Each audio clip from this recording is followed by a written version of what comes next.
మురళీ నాయక్ చిన్నవాడైన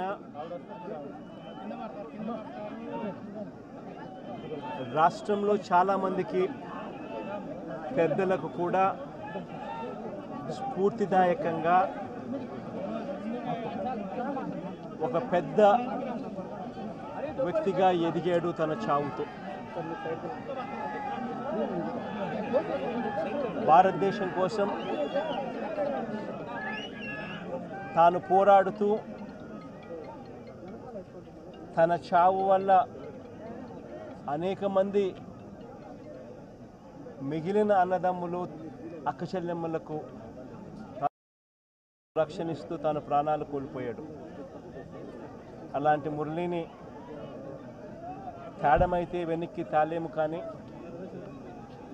కానీ మురళి చేసిన త్యాగానికైతే మాత్రం ఆంధ్ర రాష్ట్రంలో ఉన్న ప్రతి ఒక్కరం కూడా మురళికి ఇప్పటికీ కూడా రుణపడే ఉంటాం.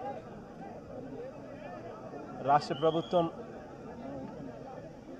మొట్టమొదటిసారిగా ఏ జవాన్ చనిపోయినా కూడా ఆ జవాన్లకు ఇటువంటి ఘటనలో ఏదైనా కానీ ప్రాణాలు కోల్పోతే, దేశం కోసం పోరాటం చేస్తూ ప్రాణాలు కోల్పోతే 50 లక్షల రూపాయలు ఇచ్చే సాంప్రదాయం మొదలుపెట్టింది